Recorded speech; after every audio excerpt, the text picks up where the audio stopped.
Hi, நம்ம இன்றைக்கி பார்க்க போகிறது ஐர கருவாட்டு குழம்புங்க. இந்த ஐர கருவாட்டை வச்சு குழம்பு பண்ண முடியுமான்னு கேட்டால் பண்ண முடியுங்க. இந்த மாதிரி பண்ணும்போது குழந்தைங்க எல்லோரும் நல்லா விரும்பி சாப்பிடுவாங்க. கண்டிப்பாக இது மீன் குழம்பு மாதிரி ரொம்ப டேஸ்ட்டாகவும் சூப்பராகவும் இருக்குங்க. இது சாதத்தோடு பிணைஞ்சு சாப்பிடும்போது வேறு லெவல் டேஸ்ட்டில் இருக்கும். வாங்க இந்த டிஷ் எப்படி செய்கிறதுன்னு இப்போ பார்த்துடலாம். வீடியோக்குள்ளே போகிறதுக்கு முன்னாடி நம்ம சேனலில் ஃபஸ்ட் டைம் பார்க்குறவங்க இது வரைக்கும் சப்ஸ்கிரைப் பண்ணாதவங்க கண்டிப்பாக சப்ஸ்கிரைப் பண்ணிக்கோங்க. இந்த வீடியோ உங்களுக்கு பிடிச்சிருந்தால் லைக் பண்ணுங்கள், ஷேர் பண்ணுங்கள், கமெண்ட் பண்ணுங்கள். தேங்க்யூ. இப்போ வாங்க வீடியோக்குள்ளே போகலாம்.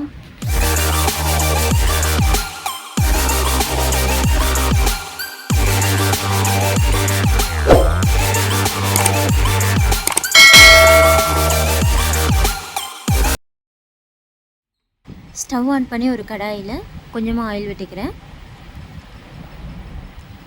அது கூடவே நம்ம கழுவி ஃப்ரெஷ்ஷாக எடுத்து வச்சுருக்க ஐர கருவாட்டை போட்டுக்கிறேன். நான் இன்றைக்கி 100 கிராம் அளவு ஐர கருவாடு வாங்கி அதை நல்லா 4-5 தடவை தண்ணியில் அலசி ஃப்ரெஷ்ஷாக வச்சுருக்கேங்க. கருவாடு வாங்கும்போது நம்ம நல்லா கழுவிடணும், ஏன்னா அதில் நிறைய மண் இருக்கும். இப்போ இது கூடவே கொஞ்சம் உப்பு, அது கூடவே கொஞ்சம் மிளகாத்தூள், இது ரெண்டையும் ஆட் பண்ணிவிட்டு நல்லா எண்ணெயிலேயே வதக்கி நல்லா செவந்து வர அளவுக்கு கிறிஸ்பியாக ஃப்ரை பண்ணி தனியாக எடுத்து வச்சுக்க போகிறோம். ஏன்னா நம்ம கருவாடு வந்து கடைசியாக தான் குழம்புல ஆட் பண்ண போகிறோம். அது அந்த கிறிஸ்பினஸ் இருக்கிறதுக்காக நம்ம இப்போ வந்து எண்ணெயில் ஃப்ரை பண்ணி வைக்கிறோம். இந்த மாதிரி நல்லா செவந்து வந்துடும். 2 நிமிஷத்தில் கருவாடு நல்லா வெந்து வந்துடும். அதை நம்ம தனியாக எடுத்து வச்சுட்டு அதே பேனில் கொஞ்சமாக ஆயில் ஊற்றி கடுகு போட்டு கடுகு நல்லா பொரிஞ்சதும்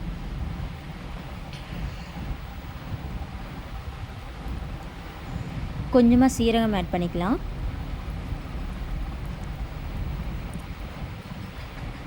நான் இன்றைக்கி ஒரு 15லேருந்து 20 பல் பூண்டை குட்டி குட்டியாக கட் பண்ணி வச்சுருக்கேன். அது இதில் ஆட் பண்ணிக்கிறேன். பூண்டை ஆட் பண்ணியுமே ரா ஸ்மெல் நல்லா வரும். அந்த அரோமாவே நல்லா இருக்கும், ஒரு மாதிரி ஸ்மெல் பண்ணுறதுக்கு. அதை நல்லா வதக்கி விட்டுட்டு பூண்டோட பச்சை வாசம் போகும்போது அதில் கொஞ்சமாக கருவேப்பிலை போட்டு 2 பச்சை மிளகாவையும் கீரி ஆட் பண்ணிக்கலாம். இது எல்லாத்தையும் நல்லா ஃப்ரை பண்ணி வச்சுட்டு நான் இன்றைக்கி 20லேருந்து 25 பல் வெங்காயம், சின்ன வெங்காயம் எடுத்திருக்கேன். இப்போ அதையும் நல்லா ஆட் பண்ணிக்கிறேன். வெங்காயத்தை நல்லா ஆட் பண்ணி இதில் நல்லா கலர் மாதிரி வர வரைக்கும் வதக்கணும். மீன் குழம்பு, கருவாட்டு குழம்பு இந்த மாதிரிலாம் நம்ம செய்யும்போது மேக்ஸிமம் பூண்டு அதிகமாக சேர்த்திக்கணும். அதே மாதிரி அந்த டிஷ்ஷுக்கு சின்ன வெங்காயம் தான் அதிகமாக சேர்த்தணும். இப்போ பார்த்திங்கன்னா வெங்காயம் நல்லா வதங்கி வந்து கலர் மாறிடுச்சு. இந்த மாதிரி கோல்டன் ப்ரௌன் கலர் வந்தோடனே நம்ம வெட்டி வச்சுருக்க தக்காளி ஆட் பண்ணிக்கலாம். நான் ஒரு 3 மீடியம் சைஸ் தக்காளியை கட் பண்ணி எடுத்திருக்கேன். இப்போ இந்த தக்காளி நல்லா வதங்குறதுக்காக நான் கொஞ்சமாக உப்பு சேர்த்துக்கிறேன். இப்போ இதை நல்லா வதக்கி விட்டுடலாம். ஆஸ் யூஷுவல் தக்காளி மசங்கிற வரைக்கும் இந்த மாதிரி வதக்கிக்கலாம்.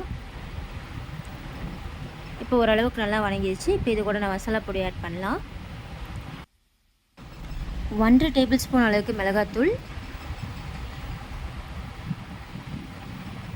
அப்புறமா 3 டேபிள் ஸ்பூன் தனியாத்தூள்,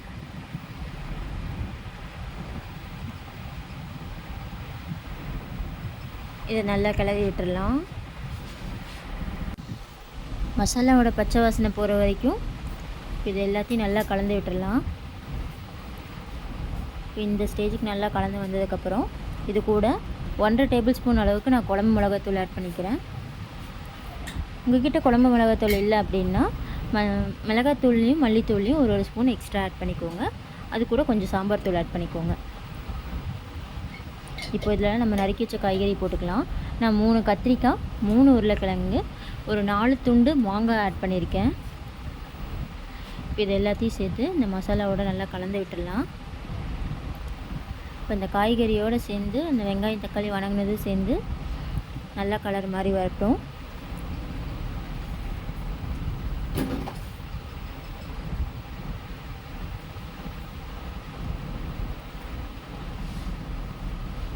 இப்போ எல்லாத்தையும் நல்லா கலந்து விட்டாச்சு.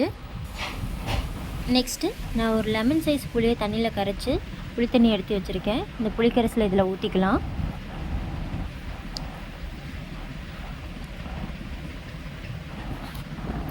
புளியை நல்லா ஆட் பண்ணி அது கூட இந்த காய்கறிகளையும் சேர்த்து நல்லா மிக்ஸ் பண்ணி விட்டுடலாம்.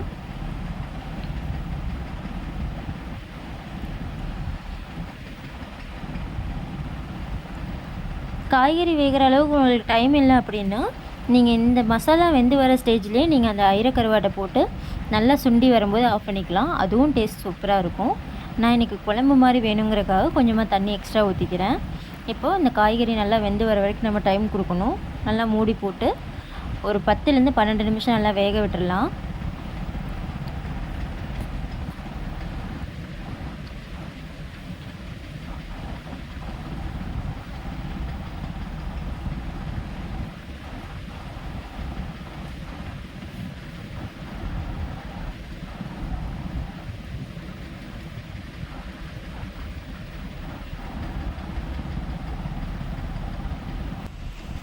இப்போ பார்த்தீங்கன்னா கிரேவி நல்லா கொதிச்சு காய்கறியும் கொஞ்சம் சேர்ந்து நல்லா வெந்துருச்சு.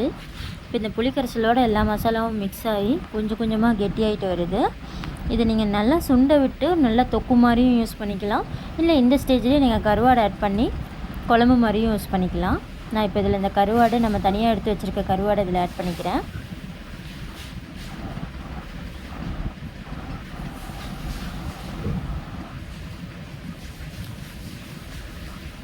இப்போ இந்த கருவாடு இந்த மசாலாவோட நல்லா கிளறி விட்டுடலாம். கருவாடு போட்டதுக்கப்புறம் நம்ம ரொம்ப நேரம் கொதிக்க வைக்க வேண்டிய அவசியம் இல்லை. இப்போ இதில் அடுப்பை லோ ஃப்ளேமில் வச்சுட்டு இதில் கொஞ்சமாக பெருங்காய பொடியை ஆட் பண்ணிக்கிறேன். இதை நல்லா கிளறி விட்டுடலாம்.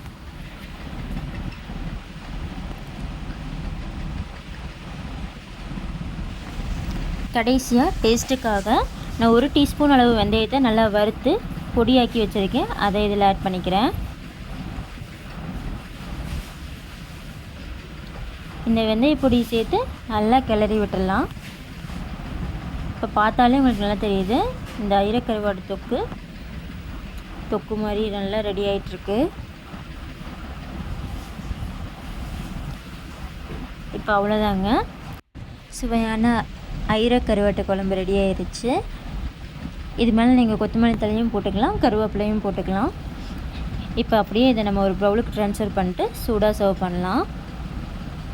அதுக்கு முன்னாடி இதில் போட்டிருக்க இந்த கருவாடு, வெங்காயம், மாங்காய், காய்கறிகள் எல்லாம் சேர்ந்து எப்படி பார்க்குறக்கே சூப்பராக இருந்திருக்குன்னு பாருங்கள். கண்டிப்பாக இதை சாதத்தில் போட்டு பிணைஞ்சு சாப்பிடும்போது டேஸ்ட் வேறு லெவலில் இருக்கும். ஃபைனலாக நான் இதை பவுலுக்கு ட்ரான்ஸ்ஃபர் பண்ணிட்டேன். அவ்வளோதான், ஐயிரை கருவாட்டு குழம்பு ரெடி ஆயிடுச்சு. நீங்களும் இதே மாதிரி உங்கள் வீட்டில் ட்ரை பண்ணி பார்த்துட்டு எப்படி இருந்துச்சுன்னு எனக்கு கமெண்ட்டில் சொல்லுங்கள். நம்ம வீடியோ ஃபஸ்ட் டைம் பார்க்குறவங்க இது வரைக்கும் சப்ஸ்கிரைப் பண்ணாதவங்க கண்டிப்பாக சப்ஸ்கிரைப் பண்ணிவிட்டு பாருங்கள். இதே மாதிரி உங்களுக்கு வேறு ஏதாவது வீடியோஸ் போடணுன்னு ஐடியா இருந்துச்சுன்னா கண்டிப்பாக கமெண்ட்டில் சொல்லுங்கள். அந்த வீடியோ ரெசிபீஸை நம்ம ட்ரை பண்ணி பார்க்கலாம். நம்ம வீடியோவை பிடிச்சிருந்தா கண்டிப்பாக லைக் பண்ணுங்கள். தேங்க்யூ.